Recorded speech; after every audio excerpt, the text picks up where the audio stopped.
เอามือนั้นเขาพอเล็กไรเด้กันเขาสวดไปชั่วโมงหนึ่งย่อยลงมา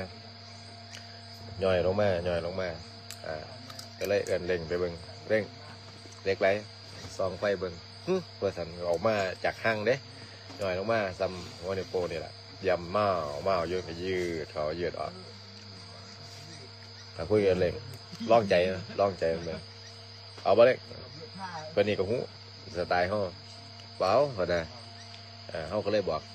เจ้าที่เจ้าทางมันว่าเขาเบาได้เหล็กไหลเขาสิเอาทั้ง7 คนน่ะขึ้นเขาขอเอาเหล็กไหลขึ้นไปเขาบอกเขาสิเอาคนน่ะขึ้นมันก็อยู่หันนี่เอาละคอยยืดยืดเขายืดออกแล้วบานี้ก็จนไปพ่อละในชั่วโมงต่อมาก็ถือว่าเป็นสัจจะต่อกันแต่ก็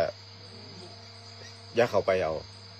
บอกได้ว่าบ่มีผู้ใดที่จะสามารถเอาเหล็กไหลจากถ้ำนี้ได้แม่นแต่อันคำมือนั่นถ้าเขาเอาแต่สิบ่ได้มุตโตกลับออกมาเขาคิดว่านะ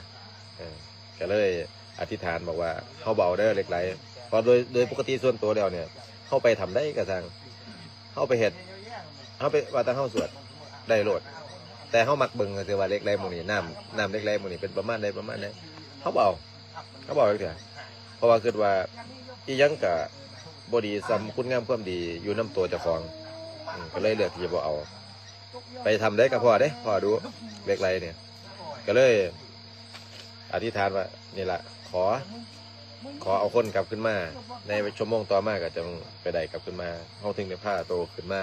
ออกจากถ้ำเป็นนั้นคนแรก